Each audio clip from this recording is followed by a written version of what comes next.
this is a crazy game. The New York Knicks took game 2, literally took it from the Philadelphia 76ers on this crazy sequence where the NBA came out and said that Maxey actually got fouled twice here.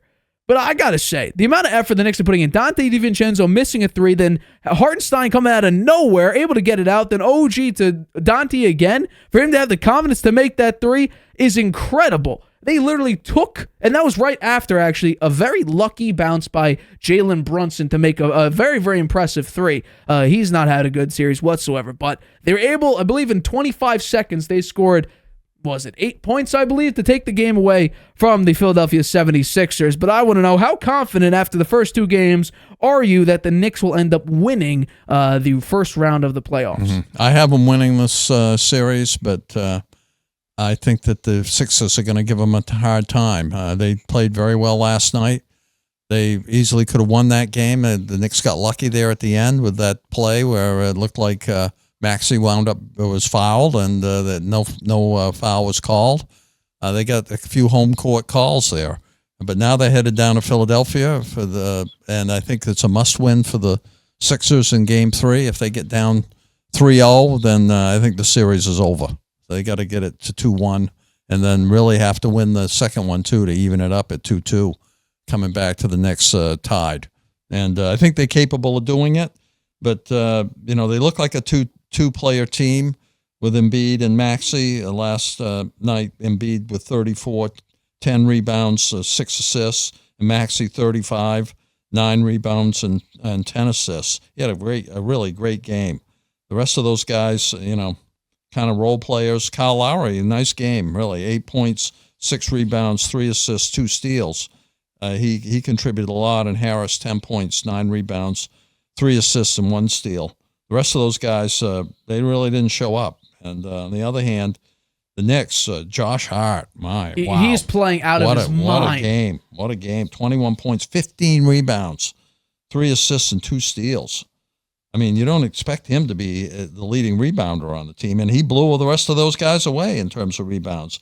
Hartenstein was next with 8, and Brunson had 8. And you don't expect the guards to be leading in the rebounds. So that was interesting to see. And I agree with you. Brunson didn't play that well. He missed quite a few shots. He did wind up with 24 because he handles the ball on every play, and he had 6 assists too and 8 rebounds. So overall, the line looked good, but I don't think it really showed how he played. On the other hand, DiVincenzo, what a pickup for the Knicks. I think that's really. I think they looked for Brunson to carry them actually last year, and he just ran out of gas. Maybe this year they're deep enough so that they can rely a little more on some of the other players. If Hart and DiVincenzo can keep playing like they played last night, the Knicks have a chance to get to the conference finals, I think. Well, I have proclaimed this as a fear of mine. I did pick the Knicks, and I picked them a very long time ago to actually make a deep playoff run. And I said, maybe wrongfully so, based on the evidence presented so far in the first 2 games, I said Brunson or bust. That was my fear. The Knicks rely on Jalen Brunson to come out and win these games, and he couldn't do it because he'll run out of gas. Well, it looks like it'll be Brunson and bust, because he's the reason why they're getting into these massive holes that they need to climb out of, with Deuce McBride coming out of nowhere, scoring 20 points, hitting clutch threes, and Dante DiVincenzo having to come out, of sort of the cellar after game 1. Didn't have a great performance, had an okay performance, and then stepping up and hitting a very, very clutch 3. That was the go-ahead 3 for the New York Knicks to put them over the Sixers. Jalen Brunson is having a horrible playoff series. This may be some of the worst basketball he's ever played in his entire career. We're talking shooting from the floor, not even from 3, shooting 29.1% from the floor, 16.67% from 3. Horrible. Now, maybe it's because it was the entire regular season that without Julius Randle, Brunson needed to step up, and the numbers actually kind of say that. He was dropping 40 points in the last month of the season. I think he averaged 36 points a game for the last month of the season. Maybe the Brunson or bust has already happened, and the bust part ain't going to happen because they got to the 2 seed with Brunson doing that. Now it's up for the other role players, other starters, the playmakers that they had.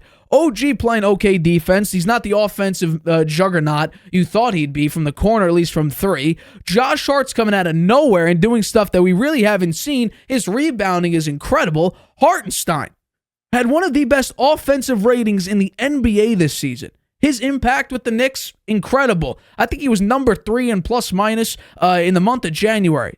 I believe it was Jalen Brunson, OG, and Hartenstein were in the top 3, and maybe even throw Hart in there if I'm not mistaken, in plus minus in January. So this team, when fully healthy, is incredible. And by the way, that goes up when OG playing. Now they're 22-3 with OG on the court.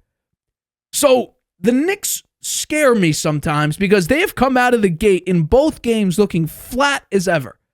Embiid heats up quick. Maxey hitting threes like nobody's business, taking deep threes too. He went 5-11 in this game. Embiid and Maxey, and I completely agree with you, this is a two-man team right now. Embiid and Maxey combined for 69 points. 69 points. Basically more than 2/3 of the entire 76ers team. Pick it up. Kelly Oubre, they definitely need him to. You only have 4 points. He shot 2 of 7 from the floor. Kyle Lowry can get hot from 3. That's the thing about it. He can play really good defense, and he had a couple very, very nice defensive plays. He had 2 steals in the game, led his team. But he's not the player he used to be. He's not the all-star he used to be, and his role maybe is not the same as it was on the Heat. Now, I think what they should do is what the Heat did. Stop giving Oubre the full court press on Jalen Brunson. Let Kyle Lowry do that. Because Gabe Vincent did that, and when Lowry came off the bench for the Heat, that's what he did. Don't let Kelly Oubre do it. Put Kyle Lowry on him. Yeah. And that's something that the Heat did last year. And the 76ers came out of the gate doing it. You're playing full court defense on Brunson. You're not letting him get set up or having a play drawn up. Tire him out. You're bothering him from immediately. And by the way, it's working. It's completely working. He's shooting 29% from the floor. Yeah. And that's on how many? He's shooting 27.5 times a game on average. He's taking a bunch of shots. He just can't hit any. Yeah, well, he had 8 assists, too. He did. I'm sorry, 8 rebounds, 6 assists. So he's not entirely costing his team the game. He's not helping, really. He's helping some. He did have 24 points. I mean, maybe his shooting percentage was low, but he didn't give up. Right. And he was the high scorer for the team. 24. I think that's he also had the most free throw attempts, more than he gets in there, he mixes it up. He's not afraid to go down the lane. Right. And I'm going to talk about Embiid for a second. What the hell is he doing? Boxing out. I think it was Josh Hart on that last throw on the Dante's missed 3. You have Hartenstein coming out of nowhere. Why are you guarding like a 6'6" forward? Guard the big dude who was dominant on the boards. That's the thing the Knicks have done all season. Offensive rebounding. They are the number 1 team in the NBA in offensive rebounding. That creates second chance points. That gives it another opportunity for Josh Hart to knock down another 3, for Dante to heat up, for Jalen Brunson another mid-range opportunity. And Hartenstein in this game had a lot of putbacks, a lot of dunks, a lot of really very nice offensive plays. Well, 14 points. He had 14 points. 8 bounds, 4 assists. And Anunoby, a quiet 10 points, 4 rebounds, 1 assist. And I'm sure he played great defense. Right. And defensively, Hartenstein, steals, blocks, same thing with Josh Hart. He had a couple of very, very nice blocks in this game as well. The first 2 games, while Josh Hart has played incredible, sometimes he can get a little bit too amped up. We saw this in a couple games too, where he drives, he basically pushes the ball down, and then when he's driving, the ball either gets knocked out of his hands, or we saw this last year with R.J. Barrett. He would drive and not have a clear destination of where he's going to go. Is he going to shoot it? Is he going to pass? Is he going to try for a foul call? We've seen that a couple times, and it hasn't cost them necessarily with turnovers, but it looks sloppy. Now, maybe that's just me nitpicking him, but that's what I'm seeing. That's my observation on it. Josh Hart could sometimes get a little bit too quick, a little too amped up, and that causes maybe some mistakes. What I will expect, though, and this is what happens with Tom Thibodeau's teams, is Josh Hart played 48 minutes in this game. He's been playing large amounts of minutes. When does the fatigue set in? Because they're not going very deep. Precious Achiuwa doesn't play. Alec Burks, who they traded for, doesn't play. A number of these players who played in the regular season, now Jericho Sims plays like 3 minutes a game, but he's not playing. But we're talking about guys who played a decent amount of minutes in the regular season, especially towards the end, not playing. Now, Bojan Bogdanovic hit a couple nice threes. He only had 6 points on the day. Miles McBride didn't have a very good game, but he scored 9 points, the number one player off the bench. Mitchell Robinson shot 2 free throws, made one of them. He had basically no impact, and really hasn't since Hartenstein stepped up with Robinson hurt, with Randall hurt. He stepped up big time. Hartenstein's better this year. Absolutely. Yeah. And he's actually filling into his bigger role very, very nicely. Yeah. On the boards, getting it to his playmakers, really actually being pretty decent on defense. Yeah. Something that Mitchell Robinson doesn't bring you. Now, defensively, you could be a little bit better. He got beat a couple times by Embiid, but that's just because it's Embiid. Embiid needs to step it up a little bit. He looks gassed in the fourth quarter. Now, he said, and that's what I believe, I forgot who was on the call for, was it ESPN or TNT? I think it was TNT. Joel Embiid said he's about 70% healthy. Take advantage of that. Yeah. He's not inside really at all. He's staying a lot on the perimeter. He's taking a number of threes now because he can't drive to the lane as he could. He took 9 3-pointers in this game. Yeah, he had 34 points. Not too shabby. Absolutely not. But it's just about force him outside. 9 rebounds. Let him try to beat you on the 3 because he's not healthy. Crowd the lane, crowd the box, crowd the paint if Embiid gets there, and that's what you got to be careful of.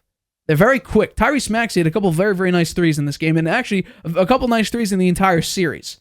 Be careful on rotations, because they will get the ball out quick to a playmaker. And if it doesn't go directly to Maxey, let's go to Oubre, let it go to Tobias Harris. He can make a couple shots. He hasn't been great, but it'll eventually get to a guy who can make a pretty damn good shot.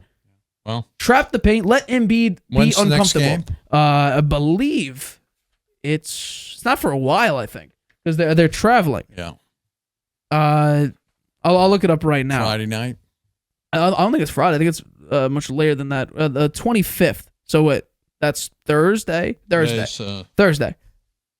Yeah. Okay, Thursday. So it's not as far away as I thought. One day travel day, and then they're playing. I was thinking the Celtics. They play Wednesday and Saturday. That's a very large gap. They've had big gaps between their games. Yeah, some of these games are like back, skip a day, game, skip a day, game. The Celtics are game, 2 days rest, game, 2 days rest. I don't understand what the schedule is, but yeah, wow. So Knicks game, I guess. Well, let's make our picks now because we don't have because it's Thursday. Yeah, we won't be able. Or actually, yeah, we will be. So let's make our pick right now. So game 3 at 76ers. We're 2 games in now. Who do you got winning? By the way, the Sixers are 4.5 point favorites in game 3. Who you got? What's that? Sixers. You're going Sixers. Yeah. I think I had Knicks in 6. I'm going with Sixers take game 3 as well. I think and here's what I think my chalk. They should have had game 2. They should have. I think the Sixers blow them out. I think we're talking double-digit victory here, just because this was the Sixers game. The Knicks just wanted to. They want to win 1 out of 2 down there. Absolutely. That's their goal. Go back to Madison Square Garden, game 5. You can wrap it up. And now if the Sixers take both at home, this is going to be a 7-game series. Yeah. Because it's basically they could only play well at home. The crowd gets into it. You get into it. Embiid starts going off. Maxey hit a couple threes. The Knicks are in a little bit of a hole. The crowd disturbs the Knicks' rhythm. It's not going to look good. Hi, everybody. Thanks for watching. Make sure you subscribe here to get the latest from the show. Also, if you want to check out the full episode, make sure you click the I in the top right-hand corner right now. If you want to listen to this show anywhere you go, make sure you go to anchor.fm/The Harvey Hour or anywhere you get your podcasts.